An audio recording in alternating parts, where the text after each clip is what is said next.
Hello, everyone. My name is Paul Inverum Toddkill, the host of ESL Collegiate, and I'm so excited to be here joining you for the WCC Gaming in Place Challenge, where we're able to take some of the top teams from the West Coast Conference and round out our ESL Collegiate season for League of Legends. I am joined by the one and only Thomas TJ James, and we are so stoked to bring you all these matches. Collegiate League of Legends, I'm a fan. I know you're a fan, TJ.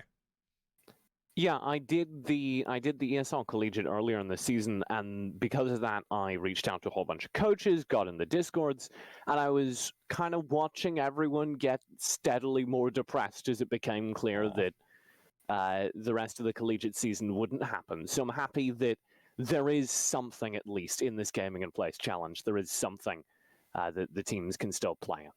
Absolutely. We are going to be witnessing our first semifinal game here in just a second. It is going to be the University of San Francisco taking on the University of the Pacific, the winner of which will go on to face Pepperdine in the finals. And when I got a chance to sit down and talk with all the teams earlier, they all said pre-universally Pepperdine was the team they were most scared of and also most excited to play. So let's get into our draft for game number one. As you can see, we have the University of San Francisco over there on the left-hand side, and then University of the Pacific will be on the red side. So I was following the season, obviously, and Pepperdine were, I think, the best-looking team currently playing. But I do want to note, when the season froze, when the season was prematurely cancelled, University of San Francisco also had 6 wins. Now, they had 3 more losses than Pepperdine, but they also had the same amount of wins. I mean, that says something right there. That does say something right there. I mean, again, there are a decent amount of teams here in the WCC. You're going to get a decent amount of games in. And also, things were a little bit topsy-turvy already, you know, with midterms and all that kind of stuff. So, yeah, I think you can take some of these losses with a bit of a grain of salt, just sort of going into it. So, I don't know. We'll see. I think it definitely puts University of San Francisco as the favorite in this match, in this semi-final. Tigers, the UC Pacific Tigers were around halfway up the table. I believe tied, I'm doing this from memory, so I could be wrong. I believe tied 4-4 when the season froze. So there's definitely a favorite here. Not to say there can't be an upset.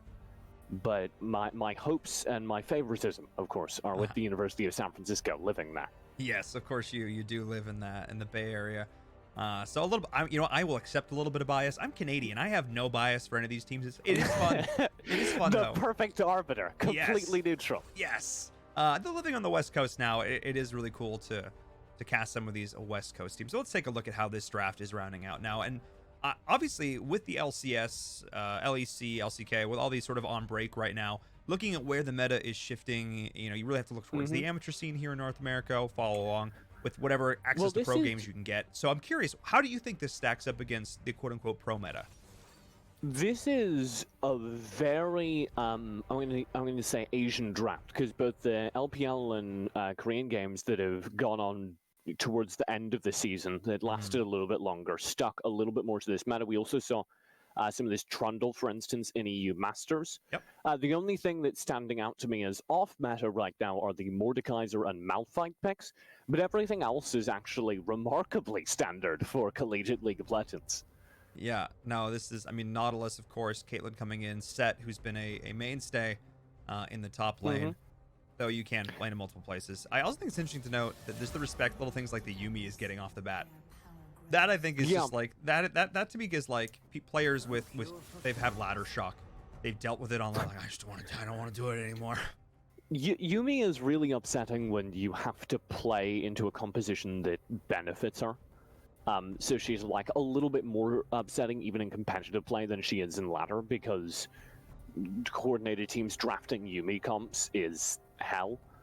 Yes. But I want to highlight kind of what we have so far with the Caitlyn and the Trundle, because I'm looking at the start of this as those are the two things that these compositions so far are going to be built around. The Trundle has been a mainstay of early jungle presence, and you're definitely going to see that from the UC San Francisco jungler Miro.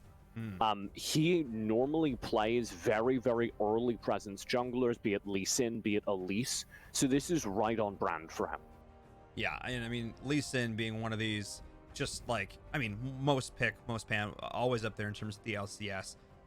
You know, when you have these junglers who can make action early, the question then becomes, A, can your team follow up with them? And then on top of that, can you transition? Can you find the bridge to take you to the late game? And, you know, casting with Irene, one of the terms you used it a lot was the idea of a bridge champion, the champion that allows you to transition well from the early game into the late game. And we'll see if they're going to be able to do that here. As now I'm looking over towards the draft of the University of San Francisco. They have their late game carry. They're going to have a decent amount of tankiness. They're going to have Rumble. So now the question becomes Mordekaiser, Rumble, top mid. How are they going to flex that? Leaving some options open there. Ashe Nautilus in the bot lane. That, to me, seems like a quintessential dual lane combo. I'm a big fan of that. Yeah. Remember, I was talking about how meta this was so far. I just like to lodge that it's all kind of falling apart here. Ashe Nautilus is certainly very effective, but it's a very static composition. So my worry off of this is just that they can be threatened, they can be chased down in the backline, particularly with something like a Malphite and a Zac available for dive. Yeah, and oh man, that's going to be a lot of fun because Zac dive, that's the name of the game. And I am excited to see what they're going to be able to do with it here as we get into game number 1. Let's get all our overlays up and in place. Of course, this is a best of 3, which means the first team to 2 wins will walk away with it. And we'll see how they're going to be able to do here. TJ, obviously, when I'm comparing things like a Trundle and a Zac, you got to lean towards the University of the Pacific's ability to do stuff early with that Zac. I'm going to favor the presence of the Trundle. Okay. I'm gonna say that the Trundle kind of works very effectively to counter Zac, but I'm going to be also honest and say I don't see a lot of Zacs in competitive play right now. So my understanding of how relevant he's going to be is very wishy-washy. It's based on, oh, I've played against Zacs in some MMR games. Yeah. The win and loss conditions for me, I'm looking at the bot lane, and I'm looking at this support set. You mentioned it during the draft second, we played in multiple places. I actually really like support set, but he's in a really tough matchup here, because the thing Set lacks is mobility, and mobility, and that means engage and disengage options. So versus something like Ashe Nautilus, he's just going to get locked down and be free farm. So that bot lane from University of the Pacific is going to be doing absolutely nothing without really good dive from the Zac, without really good support from Oshi, roaming across the jungle. Yeah, I mean, there is some cool wombo combo potential coming in here. Of course, the showstopper from Set, and you've got the unstoppable force coming in from, Malphite in the top lane, some potential cool things in the mid with the Syndra as well. I don't know. Maybe some wombo I don't fun. think that Malphite survives lane phase. I think in dual Mordekaiser, like, I'll grant you that Malphite is normally pretty safe, but into Mordekaiser, I think that's a really rough matchup. Because Mordekaiser is just the king of not letting people disengage, not letting people escape, and winning the trick. This is true. And, of course, taking folks into the death realm as the game goes on, and that might be happening in the mid lane right now, forcing up the flash. But iCarry is going to need to try and do that here in this game. Is able to get up a flash burnt. Nice rotation coming in from the Trundle. That's the early aggression that you were talking about, TJ. And the aggression that I was talking about, we're seeing up here in the top now as Zac's going in, not able to land the stretching strike. So that's actually... What a sick flash! That was actually pretty dope. King Pulsar flashes through the fight and just walks away. Your application for a gank has been denied. And nobody's expecting that. No, he just like jumps over. He just like, like the leapfrog when you're a kid, you just like jump over your... Yeah. That's literally what happened. That's but you're not supposed to leapfrog Zac. That's the wrong animation. I would like to raise some historical markers here. When these two teams played during the regular season, the UC Pacific Tigers actually won. And they did so in that best of one largely off the back of iCarry and their bot laner at the time, Light. Light has been replaced here by Lay Dawson, who I believe was a substitute during the regular season. So they're missing that presence, but they do still have iCarry, so I'm looking for him to go huge here on the Syndra. Yeah, and Syndra's one of these amazing late game scaling champions. But speaking of scaling, you got to get to the late game to make it happen. The Dredge line looking to connect here, pulling him on back. First blood, the TP from the top lane of the Mordekaiser, joining in on the fun here in the bottom lane. We talked about the nature of this lane, you know, how stationary it could be, but you're just able to get in range, go face, land your skills. Okay. Oh, he's fine. He's fine. Minions will not kill him by granted like 1 HP, but he's fine. Oh my goodness. Going with the flow there in the middle. Yes. We see the early presence of, or the early impact of that stationary set. He like tried to kite around up through his river, and you just can't escape off set. You have exactly one kind of disengage move, that's the W. But if you miss the timing on the haymaker for the shielding, then you're kind of just dead. Like, that's his only defensive maneuver. And especially with the clean chase from Kaga over the wall on the Nautilus, that was just a guaranteed kill. Yeah, just really solid play. The follow-up was there. The CC lined up exactly how they needed it. And, of course, it is just the support, you know, dying for your carry. That's sort of your job here in the bottom lane. But, I mean, we're already looking at a 10 CS league for this Ashe as well. So it's only going to continue to catapult and snowball that. The problem is he didn't really die for his camp. He didn't die for anything discernible. And the punishment for him dying was that I believe an entire wave just slammed into the turret, with Lake Dawson having to play off and far behind. And there are two pretty scaly characters here in the Caitlyn, in the Ashe, but the Ashe is going to do a hell of a lot more with this early start. And I would go so far as to say, oh, we'll hold this. We are seeing the engage going in. Stretching strike will connect. They're trying to take down this Ashe like you mentioned, but is going to be able to hold on a little longer, and a little bit of re-engage. Peppering on back towards the Zac, and that was a nice little bit of defense there from the University of San Francisco. They were able to pull back and reset. And again, this Nautilus play, I'm really impressed. Well, the big thing in lane, you can watch Google Playing Card, he'll suffer this. He has no engage until he builds Dead Man's Plate for the speed boost. He just can't connect. That is going to be a bit of a struggle, like the struggle we're seeing here in the mid. The trade going to be a 2-for-1. Oh, no, the flash committed here, actually. We'll see what the rotation looks like coming on in. And that is going to be the pickup. They need to take down these little ectoplasmic bits, though. They can make that one happen. Oh, my good. Oh, and instead they get baited in. That's actually huge. Yeah. They couldn't clean up the Zac kill there. They needed to just accept that. But I think Kaga thought he could chase that down, thought that kill was still possible. Maybe they could turn the fight overall. There was just no way they finished that, and Flo absolutely makes the right call to just turn tail and run. And Kaga overstays, which is big because it means this game looks a little bit more even than, to be fair, I think it is. That's a big boost economically to like Dawson, who was struggling in lane. That'll get him a lot of the early game back.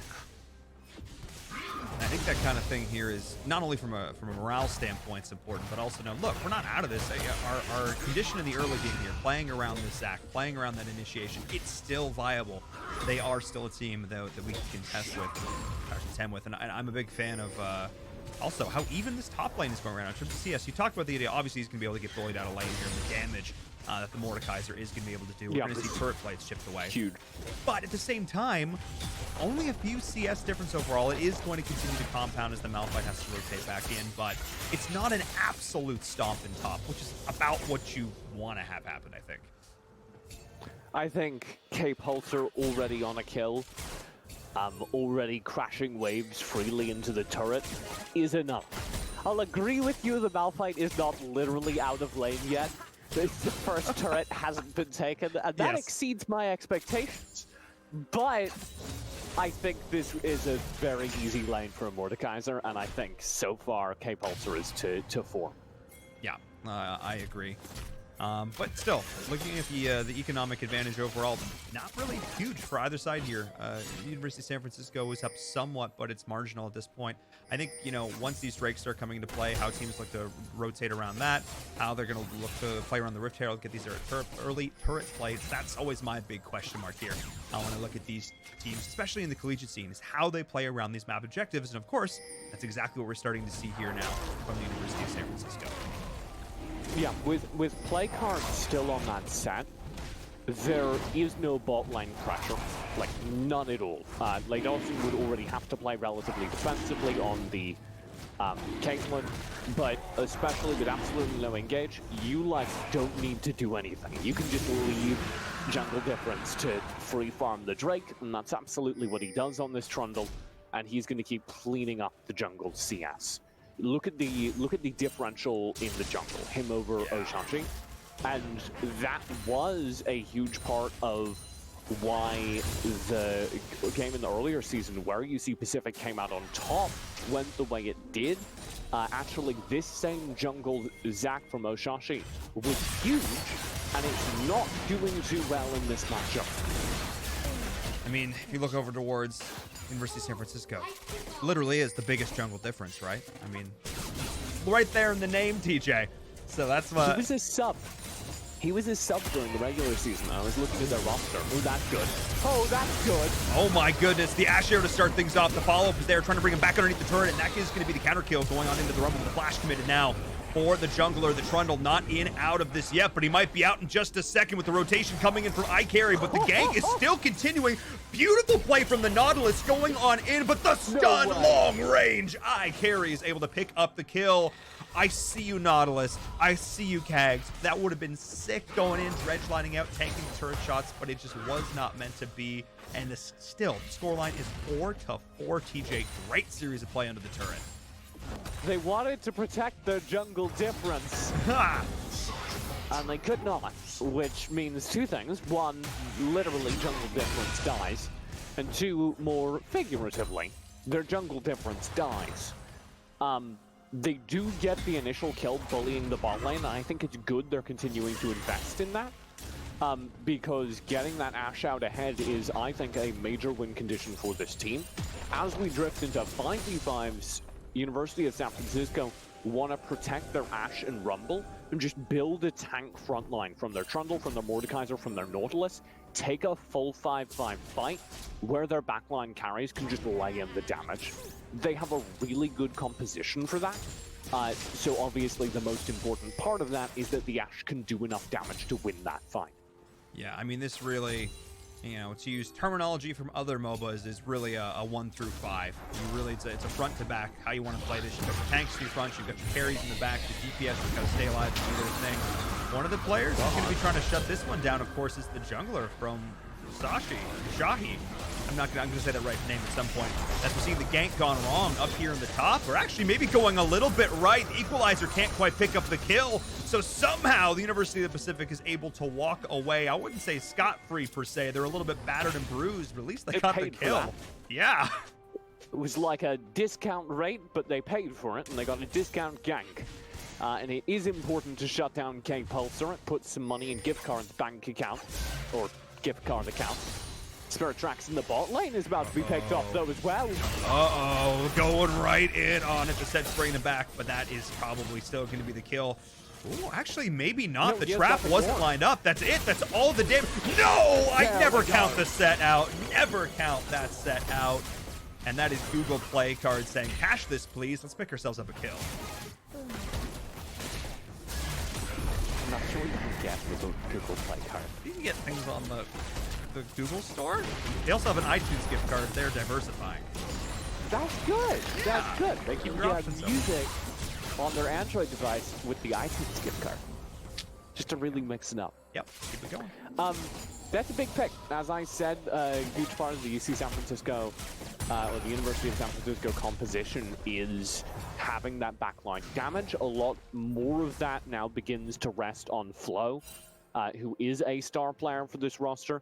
Spirit Tracks normally is the best performer. I was looking at the season games. He normally performs very, very well on this University of San Francisco team, even in losses. even throughout their losses, he does well. So it's big to see him get picked off. He does complete his first item here, but you'll notice it's exactly at the same time that this Caitlyn, Lay Dawson, gets the Infinity Edge. And remember, Lay Dawson started at a massive CS deficit and being shoved underneath her turret. And now Lay Dawson's managed to find 2 kills and get right back in this. We're looking to pick up another one here as we are going to see the snipe go on through. That is it. Another pickup there. Now 3, 1, and 2, i.e. Berserker's Greaves already completed. This is going to be the huge spike that he needs because he is down in CS right now. He's trying to make it up in terms of these kills. Nice sidestep there from Flo in the mid. As iTunes gift card, never mind, bring the whole bank, bring the whole app store right here in the mid lane. As that is going to be the pickup. That's the aggression I was looking to see. That is the go button. They need to know how to press and press it. They did, and this is huge because now they can look towards the Drake, start to take over some map control, maybe pick up the spot turret, not to be able to get this additional these turret plates. They have gone down, but this is still a massive pickup for the University of the Pacific. Yeah, that is a very, very significant grab. Shutting down Flo, who I just labeled as a secondary carry, and doing so off of the engaged threat that I wasn't sure they were ever going to be able to execute on. Malphite and Zac both being able to dive into the backlines and provide a lot of on-demand damage, and even Flo's sick little movement there can't save them. Yeah, really, again, solid attempt there, but just too many bodies thrown at the problem. And now you do have the turret did end up going down. Too many gift cards. Too many gift cards. You know, it's a Christmas and they're in your stocking for like $15. They're like not for quite enough, but if you put them together, TJ, then you can make a substantial purchase. That's what we saw in the mid lane here. As next, can you combine multiple gift cards for different products? It's 2020. I'm pretty sure. I know you can with Starbucks gift cards. You can like merge them on the app. It's pretty cool. Just saying. That's wild. I know, dude. It's 2020. We're getting there. Technology, my dude. Technology. We have it. Other coffee shops are available. Bot lane. Spirit Tracks and Kaga are trying to back up here. Red line and Depth Charge were just both blown to stall this out, and I carry right here. The rotation did come down from the mid lane from both teams. This is going to be spotted Slow out towards in the tri-brush. You're going to have full vision on this. This means it's time to go up towards the top lane, but this Mordekaiser is getting oh so tanky at this point, and let's just say there's not a whole lot of DPS in the arsenal with these two particular champions, as that's just going to be the kill onto the Zac. He's trying to take them down as fast as he can. That big old mace, though, it just don't swing fast enough. And it actually made the difference. They took him down. He got greedy trying to go for the kill. And now it's iCarry picking up another one in the bot lane. This is going horribly wrong for San Francisco. There's too many little piles of goo under his feet. He can't step on the ball. K-Pulsar wins against the 1v2 gank and then loses against the 1v1.5 fight as the Resurrect comes through for Oshashi. Bot lane turret picked up along with another kill on the Spirit Tracks, and you're absolutely right. University of the Pacific bringing this right back. But only about a 2,000 gold lead, which is interesting to me. I mean, we're seeing a big CS differential in the mid lane. It's massive, but that's being made up elsewhere. This is the strongest the University of the Pacific comp will get, hypothetically, if they're not able to maintain this pace. They will begin to fall off as their on-demand damage, their dive, becomes weaker into the mid-late game. I will say, Rumble kind of caps out at a certain point. I don't know enough about how Ashe plays in competitive play, but I will suspect that she's going to start capping out into the late game as well. So it's not like University of San Francisco outscale their opponents, but I think their composition, their play style, works slightly better in the late game where you're going to get more 5v5s. University of the Pacific are winning a lot of these gank fights right now because of their very skirmish-focused, dive-focused play style. I've yet to be convinced they can win 5v5s. We might see that theory put to the test here, TJ, as this is going to be the fight over the Rift Herald. Massive equalizer to start things off. Counter initiation in the back of Malphite, trying to take down the carries in the back line there. That's going to be the Rumble getting absolutely chunked. The Ashe is staying alive throughout. And now it is University of Pacific trying to run in full force. And my goodness, is that Mordekaiser hit hard. Able to take down the Caitlyn going on through. As Kags is looking at, I think maybe trying to pick up the Rift Herald there, trying to go on in. Not going to be able to do it, just giving up his life in the process, which makes that a 1-for-2 trade for the University of the Pacific. a brawl in the McDonald's bullpen. Just a whole bunch of tanky boys running around slapping on each other. The carries for both teams get rushed down real early. Lake Dawson murdered by the Mason of Mordekaiser. With this Reptile picked up, there's no carries available to stall them out, so it's going to get at least one charge on the mid-turret. Is instantly going down, but that damage is done, and I love this application, just using it, striking while the iron is hot, because the Malphite's getting some revenge up in the top lane as well, TJ. Which means we could potentially see multiple turrets go down. No, it looks like San Francisco was able to stabilize here in the mid, keep that turret alive. When you look at overall map control, it is such an important turret to keep standing. Yeah, I would have liked us to actually hold that Reptile a bit. Because if you wait until top lane turret falls, then you force University of San Francisco to spread out a bit, and this Drake is coming up on timer soon. So they would have been able to force University of San Francisco to worry about top lane and Drake if they kill the Reptiles up there, worry about top lane and mid lane if they just did it a little bit more, a little bit earlier. Basically, they could have achieved more with it on the map, I think, if they'd held it for a second. But I do understand the urge to get damage now. With the Drake coming up, University of Pacific want to keep this lead rolling. And into such a tanky composition, Ocean Drake, Ocean Soul will be very important. Oh, it certainly will. That additional sustainability. Oh my god, if University of San Francisco get Ocean Soul, this game is just actually over. Oh yeah, no, that actually, you don't win. You don't beat that. You do not, you know the expression, we take those, you don't take, you own those at that point. No one takes those. No one takes them. Ooh, no. Smite was there. He took the dragon. He's there. University of Pacific, take that dragon. Yes. He's a beast, no question. And that's interesting I got a little bit scared. Because University... I think... Go ahead. I think this smite was a little early. I could have misread the damage burst, and I thought Spirit Tracks was in with a shot there, and I got a little bit scared.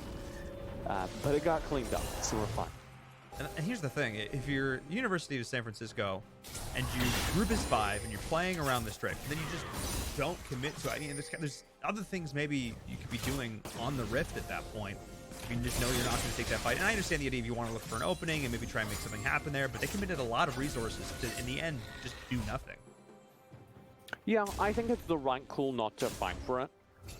So I don't hate them for it. I think absolutely the right call is they shouldn't be fighting it so soon after they just lost the fight. I mean, look at the level leads in these individual skirmishes. Kaga's still on 8, for Christ's sake. So they don't want to take a full-out brawl anymore. Although, that's a good opener. Equalizer. Oh my goodness, the Syndra damage comes in, but in the back, the set's trying to bring him on down, and actually bringing him on down right there. You see Kaga trying to continue to maybe keep this up with the dredge line if he can find it, but instead, there's the 1v2 trade, trading out, unfortunately, your mid laner, but getting eye carry in the process, shutting down the Syndra, and that was massive. That's a very weird fight to take, and an even a weirder fight to win. But University of the Pacific are so slow to react to that engage that they get punished 2v1 for that. iCarry should never fall in that fight. You have enough resources to protect him, but Google Play Card is just off pressing his R button because it's a great deal of fun, and not actually protecting his carry, which results in it being rather difficult for I to carry. Yes, no, I actually interviewed Google Play Card going into these matches, and very much a happy-go-lucky individual. I mean, obviously, you know, they can turn on the seriousness when the time comes, but there's a lot of memeing, there's a lot of good times happening. For the name like that, yeah, okay. But there's a lot of banter and things going on in the Discord or the voice comms of UP right now. But I think after that fight, and you're looking at this composition, and you're well aware of the scaling, they are as well. I think maybe you got to kind of serious up a little bit here. You started to build yourself a bit of a lead, but this could be the point where they start to throw it away. Yeah, I mean, this is a worrying kill to give over because it's indicative of this composition maybe hitting its ceiling, as I said. You have a lot less capacity to taunt fights. Oh my lord, that's a big pickup. iCarry, you can't be wandering alone like that. He still almost finds Spirit Tracks, but almost does not get you shut down goal. Oh, from the grave, that was oh so close, but that enchanted crystal arrow, point blank range, no hesitation. We throw this, we get this kill, and now, remember I talked about throwing, TJ? That's how it starts. That is the snowflake that starts the snowball rolling down the hill to begin the avalanche, which could be the comeback here from USF as they're looking to go down the mid lanes. And they're going to take full advantage of this. I talked during the draft phase about how their composition worked really well for 5v5 team fights. This is the phase of the game where that starts to get kind of brutal, I think, for University of the Pacific, because the second University of San Francisco feel they can just stand and fight them and they benefit from it. What University of the Pacific do except fight back? Like, what is the game plan except I sure hope we find an optimal engage? Any fight where they don't instantly blow up Spirit Tracks and flow, they lose. And unfortunately, with win conditions like that, you've got to feel confident that you can execute that again and again. But the wall of the University of San Francisco is just going to get bigger and bigger and bigger as this Trundle, as this Mord, as this Nautilus get tankier and tankier, and it's going to get harder and harder to jump over it. We'll see if maybe they want to try and... It's been a while, but can I utter the phrase Fortress Comp? Ooh, that brings back some memories. Oh my goodness. Yeah. Nobody's going to understand it but you and I, TJ, but I appreciate that. Call back to a show we did that nobody watched. But the Fortress composition is basically you have the castle walls, and behind it there is an archer sitting, in this case literally Spirit Tracks on the Ash. And as long as the castle walls of the Nautilus, of the Mordekaiser, can keep that damage source safe, they will not lose these fights. The idea is the University of Pacific's engage just washes up against the wall in front. We'll see if it's going to be a wash. We'll see if it's going to be a hurricane. The set's going in, trying to start this off. Dax is going to be able to pick up the hurricane, or pick up the dragon, I should say, the crystal arrow. The Ash is still staying alive throughout this, though, and there's the burn going through off the back. Keeping the carry out of the fight. This is massive. The Mordekaiser with the ultimate is doing work, actually, shutting down this mid laner. But is it going to be enough? And I think it will, because the Ash is still in play, still going strong through all this. LaDawson cannot get the damage out. And now you've got the support player that started it all off. Google play card saying, guys, I might have to refund this. A little bit of miscommunication. Spirit Tracks doesn't get the call that he's going towards the bot lane. Runs up towards mid. But it's alright, they find the kill in the end, and that was exactly what I was talking up as the fight began. Spirit Tracks sits behind his Nautilus, sits behind his Trundle, lets the fight play out, and just absolutely melts all of the tanky characters in front of him. Because he's completed his Runans, he's completed his Blade of the Rune King, and that means he can just sit there and win the DPS battle, particularly when the opposing carry and I carry is permanently inside the death realm and unable to do his own damage. LaDawson was almost irrelevant that fight because of how quickly he died. And that was just... I could not... the spacing felt so clean, TJ. It felt so good. Yeah. Because I was just looking at Spirit Tracks just out of range. Just at the spot where it's like you want to go in, you want to fight him, but you just couldn't. And the fight seeming to not want to stop here. But below, he's sort of been this X factor that I think has maybe not been taking the fullest of advantage here from the San Francisco. He's getting his cooldowns off at the start of these fights, but then he is kind of going down a little bit quicker. I think if his positioning here to go along with this Ash, this is going to be comeback complete for the University of San Francisco. But still, nice little play there from the University of the Pacific to get them off the Baron. Flo is actually looking at his personal record. He's like only played jungle this season, at least on the account he's playing on in-game. So I was a little bit worried that we'd get some weird off-meta picks, but this has just been Rumble played kind of to the meta. This is how you play Rumble. He builds first and Leandres and just works out to the mid-game where that power spike comes in. And he's having a good time afterwards. Those equalizers have been doing good work.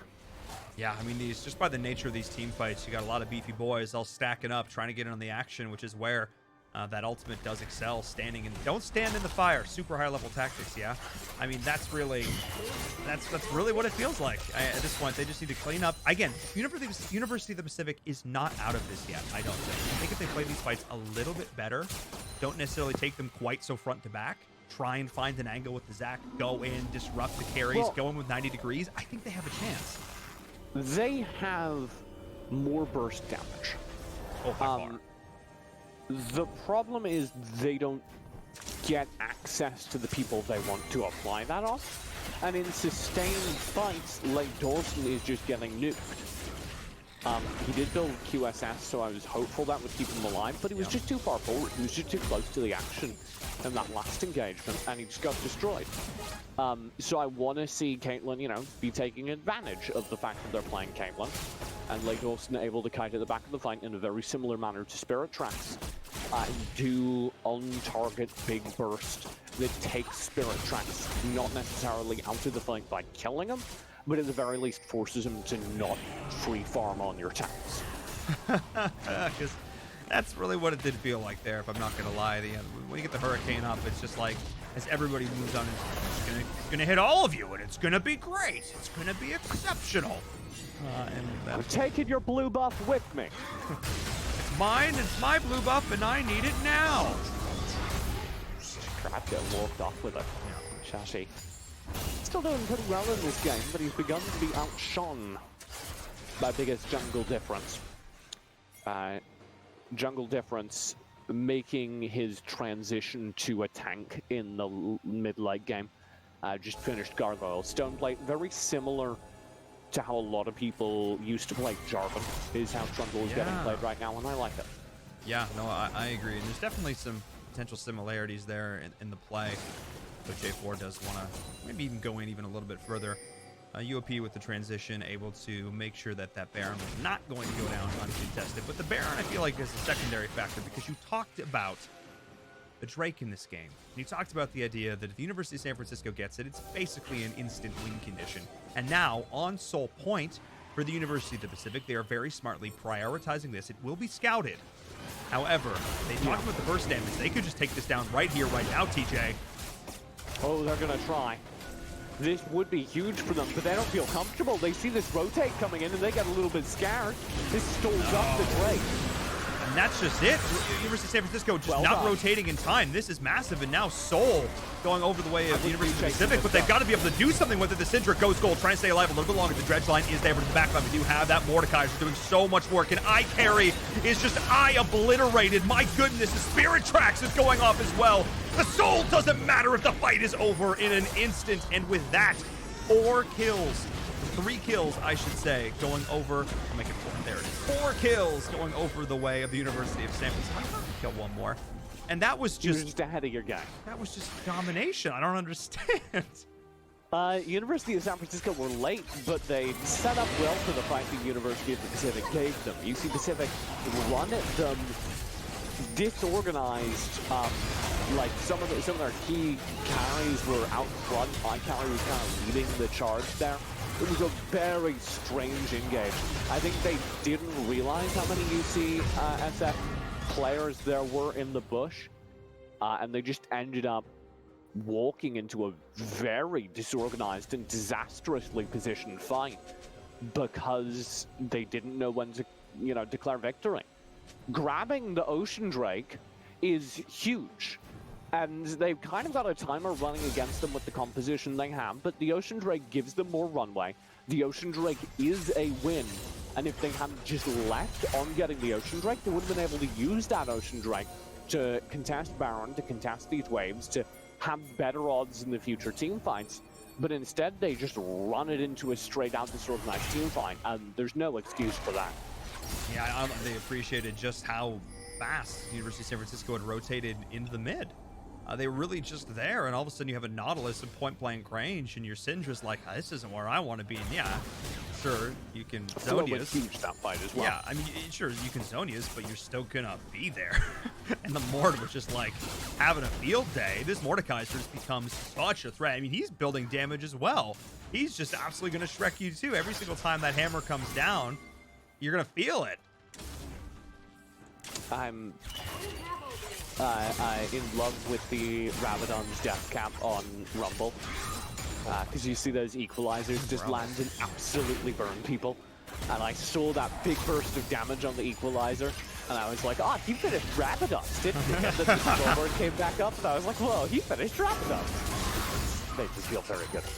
Yeah, no, they did a really, really solid job of timing out their item power spikes, knowing when to. I mean, again, you show up late to the fight, yeah, you lose the soul, but if you know you can just win the fight to a point, it doesn't matter. Exactly, it doesn't matter. University of the Pacific just ran in. Like, there's no way there aren't 5 members of the University of San Francisco there. The Drake just got taken, right? They rotated to contest it, unless maybe they thought that it was a Baron take, but I think they had vision, so it's very silly. Speaking of Baron, keeping that cannon minion alive in the mid, look to continue to keep the pressure up as long as possible.